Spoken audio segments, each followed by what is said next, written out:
Microsoft এক্সেলে দেখতে পাচ্ছেন আমার কিছু নেগেটিভ মান দেওয়া আছে এবং আমাকে বলা হলো সবগুলো নেগেটিভ মানকে মাত্র এক ক্লিকের মাধ্যমে পজিটিভে কনভার্ট করতে হবে।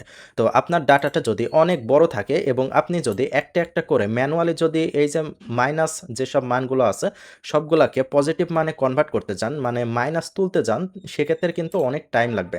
তো মাত্র একটি মাত্র ক্লিকের মাধ্যমে কিভাবে আপনি সবগুলো নেগেটিভ মানকে পজিটিভে কনভার্ট করবেন সেটাই আজকে আমি দেখাবো।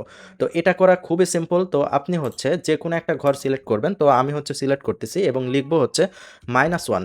-1 লেখার পরে সিম্পলি এই যে -1টিকে আপনি কপি করবেন। দেখতে পাচ্ছেন আমি কিন্তু কপি করলাম এবং যে নাম্বারের সামনে থেকে আমি মাইনাস তুলতে চাই সবগুলো নাম্বার সিলেক্ট করব।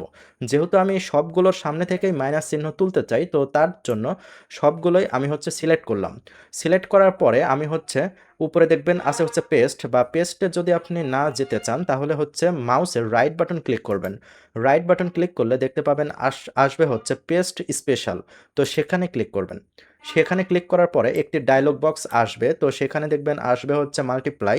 তো সিম্পলি সেখানে ক্লিক করে ওকেতে ক্লিক করবেন। ওকেতে ক্লিক করলে দেখতে পাচ্ছেন সবগুলো নাম্বারের সামনে থেকে বা সবগুলো নেগেটিভ মান কিন্তু একসাথে পজিটিভ মানে কনভার্ট হয়ে গিয়েছে।